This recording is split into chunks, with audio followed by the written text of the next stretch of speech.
que no es lo mismo colocar una aguja en un tejido sin saber dónde está la punta de la aguja a colocarla sabiendo y controlando en tiempo real dónde se sitúa, ¿no? De la importancia de la ecografía en el intervencionismo, ¿no?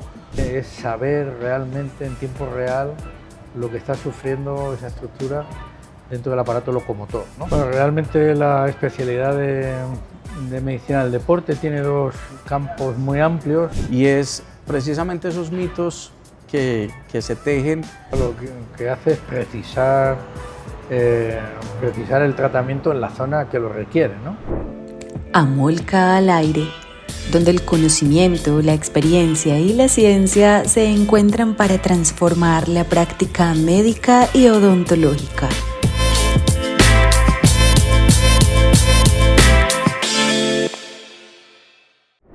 Hola, buenas tardes, soy Elkin Restrepo e iniciamos hoy nuestra serie de podcasts con grandes invitados y grandes temas para hablar un poquito de los avances médicos que se están llevando a cabo a nivel mundial. Nuestro invitado en el día de hoy, el doctor Fernando Jiménez Díaz, desde España, médico del deporte y que nos visita en la ciudad de Medellín en su segunda ocasión, justo en un curso de ultrasonido musculoesquelético programado por la editorial Amolca. Entonces, doctor, buenas tardes, bienvenido. Buenas tardes, Elkin, muchas gracias.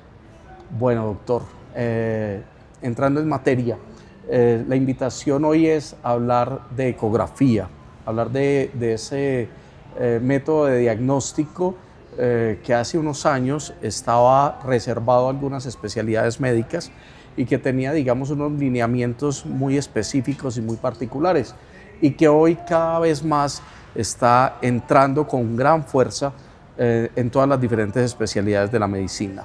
Entonces la idea es conocer un poquito cuál es ese impacto de la ecografía, qué es la ecografía, para que nuestros oyentes y nuestros televidentes lo entiendan, y entrar un poquito en lo que es la ecografía musculoesquelética, doctor. Bueno, buenas tardes y gracias por la invitación a participar en esta grabación que está organizando la editorial Amolca.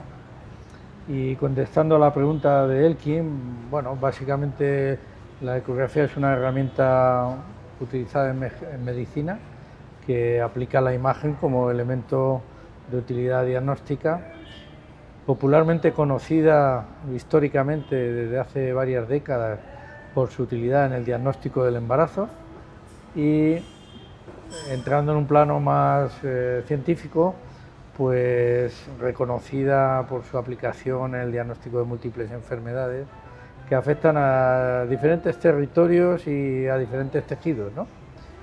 Uno de los cuales es el sistema musculoesquelético, que nos ha traído a Medellín y a participar en este curso. Ok. No solamente a Medellín, también ha sido pues como el trampolín para que diferentes países pues puedan capacitarse con ustedes en todo lo que es ultrasonido musculoesquelético. Entrando un poquito ya en el tema del ultrasonido musculoesquelético, doctor, quisiéramos saber un poquito de usted. Usted es médico del deporte. ¿Desde cuándo empieza esa pasión por la ecografía que lo lleva pues a ser uno de los docentes más reconocidos en el mundo en este tema de ultrasonido musculoesquelético? Bueno, realmente la especialidad de medicina del deporte tiene dos campos muy amplios. Uno es el diagnóstico de las lesiones en el deportista, siempre buscando el diagnóstico inmediato para hoy, para ayer incluso, y el tratamiento precoz para tratar de recuperar a los atletas, sobre todo deportistas de alto rendimiento, ¿no? Esa es una gran faceta de la especialidad. El otro campo importante está vinculado al rendimiento deportivo y tiene aspectos o cubre aspectos más fisiológicos del deportista, ¿no? Pero en este primer apartado que hemos comentado, pues desde hace años, al principio de mi desarrollo profesional, siempre deseaba intentar ver, objetivar la lesión que impedía a mis jugadores participar en la actividad, y cuando tuve ocasión, allá hacia los años 90, finales de los 90, tuve la idea de formarme inicialmente en ecografía musculoesquelética y había muy pocos cursos en España, se celebraba 1 o 2 máximo al año solamente, y a partir de ahí inicié una formación que me llevó a archivar y a guardar todas las imágenes de todos los casos que iba recogiendo y de esa manera poder desarrollarme y crecer en el diagnóstico ecográfico. Y por eso viajé a Estados Unidos, al Hospital Henry Ford, en el año 2006. Tuve la suerte de iniciar una formación breve, pero una formación con el doctor Tony Buffard y en el departamento del doctor Manny Van Hosvik, que eran entonces los padres de la ecografía musculoesquelética en el mundo, y a partir de ahí ya ha sido una carrera desenfrenada en el desarrollo de mi formación y en la impartición de cursos en muy diferentes países. Esto es una herramienta fundamental para el diagnóstico inmediato, nos permite tantas cosas, ¿no? Sobre todo agilizar el diagnóstico, que es lo que busca el paciente. El paciente lo que quiere es saber lo que tiene. A partir de ahí, pues el tratamiento y la respuesta al tratamiento será más o menos lenta o rápida, pero sin duda la clave es saber realmente en tiempo real lo que está sufriendo esa estructura dentro del aparato locomotor, ¿no? Y yo creo que ahí pues la ecografía nos aporta todo, ¿no? Sobre todo inmediatez, diagnóstico rápido y seguro, fiable, barato, sin efectos secundarios, en fin, son todo ventajas. Por eso el boom, la eclosión, tremenda eclosión de la ecografía en el ámbito del estudio musculoesquelético, como en tantas otras especialidades. Claro que sí, doctor. Decía la doctora Lina Vélez en la presentación del curso que ya el ecógrafo se está convirtiendo en el fonendo, el estetoscopio de muchos especialistas médicos. Esa inclusión, doctor, ¿usted cree que hasta qué punto va a llegar? ¿Qué tan del día a día se va a convertir la ecografía en la práctica clínica? Pues yo creo que esto lleva un desarrollo progresivo, ha llevado. Al principio había pocos cursos de formación y estaban orientados sobre todo a especialidades muy concretas. Los reumatólogos avanzaron mucho inicialmente. También la medicina del deporte en España fue pionera y otras especialidades se han ido incorporando, ¿no? La anestesiología es clave y utilizada también la herramienta ecográfica desde hace muchos años, siendo pioneros en el estudio de los nervios periféricos y de los bloqueos. Y bueno, quizá un poco más tarde han llegado los ortopedistas, pero con una fuerza tremenda, ¿no? Y en España actualmente, en la formación que hacemos a través de la Sociedad Española de Medicina del Deporte, en torno a un 35 o un 40% de los inscritos en estos cursos son ortopedistas jóvenes, lo cual quiere decir que la ecografía, que antes era una técnica añadida, si tenías tiempo te formabas y la usabas, ahora se está convirtiendo en una necesidad, porque se ha pasado del diagnóstico de la necesidad de utilizar el ecógrafo para saber qué lesión tiene el paciente a un paso todavía mayor, que es utilizar el ecógrafo para aplicar el tratamiento, ¿no? Y eso es un avance ya establecido, no es ninguna novedad, pero sí se está incorporando novedosamente en algunas especialidades, ¿no? Entonces ya no se entiende vaciar un hematoma de un músculo que se ha roto de una forma ciega, sino que lo hacemos viendo la aguja a través de la ecografía, ¿no? Claro. O dilatar una estructura viendo la aguja a través de la ecografía, y así tantas actividades o procedimientos terapéuticos, ¿no? Por tanto, digamos que la ecografía crece en posibilidades diagnósticas para saber lo que tiene el paciente, en posibilidades terapéuticas, aplicando nuevos métodos de intervencionismo, siempre bajo el control de la imagen que aporta la ecografía, y también sigue creciendo en cuanto a la invasión en diferentes especialidades, intentando trasladar este conocimiento cada vez a más especialistas. Claro que sí. se adentró usted a un tema que yo tenía ahí en lista, y es precisamente hablar un poquito de la importancia de la ecografía en el intervencionismo, ¿no? Porque pasó ya de ser ese método de diagnóstico rápido además, a ser el apoyo necesario para una buena práctica en diferentes procedimientos, ¿no?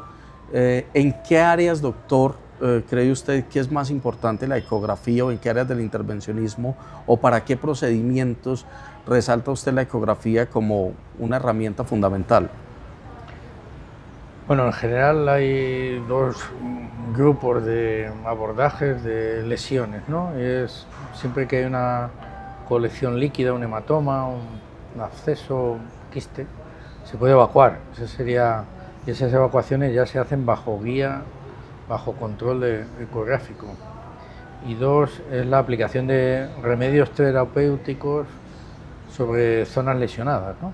Entonces, algunas pueden ser muy sencillas porque el tendón es muy grande o porque el ligamento es muy grueso, pero en otros casos, cuando la estructura lesionada está al lado de un nervio, no se puede hacer de forma ciega. Necesitas saber que el nervio está junto a la estructura lesionada, y por eso se realiza bajo este control de imagen ecográfica. Por tanto, esos son los dos grandes grupos. Luego habría que destacar algunas lesiones que se pueden resolver evitando o posponiendo la cirugía, ¿no? Clásicamente, si había presencia de calcificaciones en un tendón del hombro, pues incluso se llegaba a hacer una intervención quirúrgica. Actualmente, con una aguja, posicionándola debajo de la sonda ecográfica, se puede lavar, extraer el calcio y evitar la cirugía. Entonces, ya lo que se va buscando no es el procedimiento aislado de infiltración o de aspiración, sino además un paso más de evitar ciertas técnicas quirúrgicas en el paciente que suponen a veces un ingreso hospitalario, un postoperatorio y un incremento importantísimo del gasto, que a menudo se nos olvida, pero que es un dato fundamental actualmente en la sanidad pública, ¿no? Por tanto, la ecografía en eso ha venido a ayudarnos muchísimo en ese acortamiento de los procesos de recuperación, evitando sobre todo algunos procesos quirúrgicos. Excelente, doctor. Hay algo que usted menciona que es muy importante, y es precisamente esos mitos que se tejen frente a los procedimientos como infiltraciones, por ejemplo, que pues en la comunidad normalmente generan cierto ruido, ¿no? Y ciertas particularidades que no son convenientes, que pueden generar efectos secundarios, pero la ecografía hace que todos esos mitos de pronto se desmientan y pues obviamente le dé certeza al procedimiento, ¿es verdad? Bueno, sobre todo la técnica ecográfica lo que hace es precisar el tratamiento en la zona que lo requiere, ¿no? ¿Cuántas veces se han hecho históricamente infiltraciones en una cadera dolorosa, y por el hecho de hacerla ciega realmente no sabes dónde va a parar el producto? Claro. Estás infiltrando, ¿no? Claro. Y es que algunos de esos productos pues tienen ciertos riesgos, ¿no? De ahí, entre comillas, la mala prensa que pueden ofrecer algunos procedimientos de infiltración, ¿no? Pero la fiabilidad y la precisión que se establece con la ecografía hace que estos errores en el depósito de la sustancia fuera de la zona lesionada no sucedan, ¿no? Con lo cual, pues es un importante garante la ecografía para precisar el tiro justo en la diana donde se tiene que depositar. Claro, claro. Y eso es una buena garantía, es una seguridad para el paciente, y sobre todo hace que el enfermo cada vez confíe más en este tipo de procedimientos que se hacen de esta forma guiada. Ya el paciente, cuando a veces viene a nuestras consultas, nos pregunta: pero usted va a hacerlo viendo dónde está la aguja, ¿no?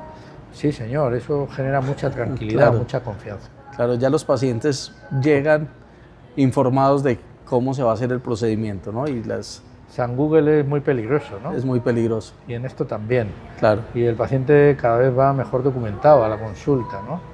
Y es algo evidente que no es lo mismo colocar una aguja en un tejido sin saber dónde está la punta de la aguja a colocarla sabiendo y controlando en tiempo real dónde se sitúa, ¿no? Entonces es una obviedad que el paciente pues desea que se haga de esa manera.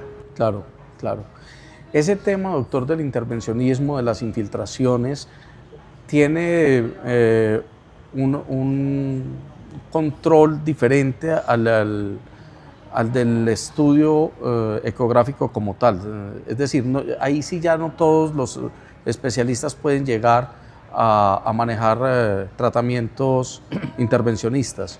Bueno, la realidad es que la formación en ecografía es un procedimiento muy largo, se sabe bien, ¿no?, que la curva de aprendizaje es larguísima, y eso es derivado de que hay que hacer un conocimiento previo de lo que es la anatomía ecográfica, es decir, cómo se ven las estructuras a través de la ecografía. El cuerpo humano es muy amplio, tenemos muchísimas estructuras, por eso la ecografía del sistema musculoesquelético quizás sea un poco más compleja, más que nada por su tamaño, no por otra cosa. Y decía que además de esto hay que tener el conocimiento de las diferentes lesiones, cómo se expresan cada una. Y una vez que se adquiere ese conocimiento, el último paso es el del intervencionismo aplicado a esas lesiones que se acaban de conocer, ¿no? Bueno, algún avanzado puede pensar, bueno, pues yo me conformo con poner la sonda y clavar la aguja donde está la lesión, pero obviamente eso es peligroso porque las estructuras hay que reconocerlas. No es lo mismo, la imagen es completamente diferente la de un nervio a la de un tendón, y no es lo mismo pinchar un tendón que pinchar un nervio, por razones obvias, creo que todo el mundo lo entiende, ¿no? Claro. Entonces es indispensable aplicar ese conocimiento de anatomía y de lesiones a las diferentes técnicas de intervencionismo que se aprenden de una manera escalonada, ¿no? De acuerdo. Hay en este momento en el curso bastantes ortopedistas, doctor. Vemos cómo cada vez el ortopedista se interesa más por el uso de la ecografía en su práctica diaria. Eso también los lleva a minimizar los procedimientos quirúrgicos, como nos lo decía ahorita también en ortopedia, ¿verdad? Hablábamos un poquito de la microcirugía en mano y demás. Es que antes decía, el traumatólogo joven desea formarse en ecografía, pero cada vez es mayor el número de traumatólogos, ortopedistas, veteranos, que también intentan formarse en ecografía porque lo ven una herramienta de gran utilidad, ¿no? Y es que para el ortopedista realmente la posibilidad de utilizar la ecografía no acaba con ese intervencionismo del que acabamos de hablar, sino que además pueden llevar a cabo técnicas quirúrgicas en quirófano con el uso de la ecografía, abreviando los procedimientos o reduciendo el tamaño de las incisiones cutáneas que se realizan en procedimientos convencionales, o aplicando dispositivos de liberación de estructuras que a través de un pequeño canal cutáneo de menos de 1 centímetro les permite evitar una cirugía que antes conllevaba varias semanas de recuperación, ¿no? Entonces, desde el punto de vista práctico y de cara al paciente es ideal, ¿no? Porque claro, acorta muchísimo todo el proceso postoperatorio. Desde el punto de vista economicista también, porque se ahorran días de ingreso y estancias, etcétera. Entonces, ese es un escalón superior al que se está empezando a trabajar, y concretamente en articulaciones como el codo, como la muñeca, la rodilla. Supone un acortamiento muy importante de días de recuperación, ¿no? Ok. La tecnología también nos ha ayudado mucho en la expansión de la ecografía como un método de diagnóstico, ¿no? Hace algunos años un ecógrafo pues obviamente tenía un costo muy alto. Ahora tenemos tecnologías muy accesibles para que el profesional independiente pueda tener su ecógrafo en el consultorio, ¿verdad? Sí, yo a veces reviso imágenes mías de hace 20 años y realmente no sé cómo veíamos las lesiones en contraste con los equipos que actualmente tenemos. Bueno, esto es como toda la tecnología, ¿no? Compras un ordenador y al día siguiente ya se te ha quedado viejo, ¿no? Y también me está pasando esto con los equipos. Eso implica unas inversiones fuertes de los grandes fabricantes de equipos, pero al final se traducen en ventajas muy altas para el paciente y para el profesional que maneja la ecografía, ¿no? Entonces estamos utilizando sondas que nos permite ver tejidos casi al nivel de un microscopio, ¿no? Sí. Lo cual te ayuda muchísimo para el diagnóstico de los procesos. Y como es obvio, también ha habido una proliferación de marcas comerciales y eso también ha supuesto una reducción de los precios de los equipos. De tal manera que actualmente, pues, por un valor relativamente bajo, cualquier especialista, ortopedista, fisiatra o médico del deporte o cualquiera puede tener un equipo por un precio bastante asequible, ¿no? Sí. Que no es una calidad óptima de imagen, pero suficiente para diagnosticar la mayoría de las lesiones, ¿no? Con lo cual el servicio que está prestando a la comunidad es altísimo. Sí. Y a muy bajo coste. Súper. Doctor, ahorita nos hablaba que con el transcurrir de los años usted ha recopilado toda esta investigación que ha hecho y pues para nadie es un secreto que ha tenido la oportunidad de publicar varios libros. El tema de publicar es un tema que exige investigación, disciplina y pues publicar un libro es difícil, ahora publicar 10, 12 tiene publicados, ¿no? Ese proceso editorial, doctor, ¿qué tanto le ha aportado a su desarrollo profesional? Bueno, esta mañana en el desayuno me decía una compañera radióloga de otro país, Costa Rica, que los test de la especialidad, para superarlos, utilizaban de manual un libro mío, del año 2010, me parece. Y la verdad es que es una sensación muy agradable, ¿no? Claro. Probablemente no es el negocio de tu vida escribir un libro, porque no lo haces por interés económico, pero sí que te da muchas satisfacciones en cuanto al reconocimiento profesional de tantos y tantos compañeros.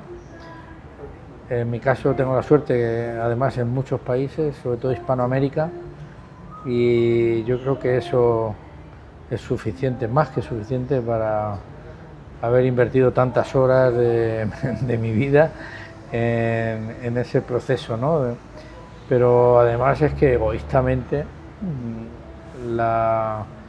el desarrollo de un texto te obliga a actualizar todo al último minuto, ¿no? Y eso te ofrece la posibilidad de actualizarte tú mismo y por tanto de formarte muchísimo mejor, ¿no? Entonces, también egoístamente la formación que yo he podido adquirir en los procesos de desarrollo de estos libros, pues me ha enriquecido mucho, ¿no? Profesionalmente me ha dado mucha experiencia. Claro que sí, esa satisfacción, ahorita lo veía firmando los libros y créame que es muy emocionante ver cómo conecta al autor con sus lectores, además porque sabemos lo que van a aprender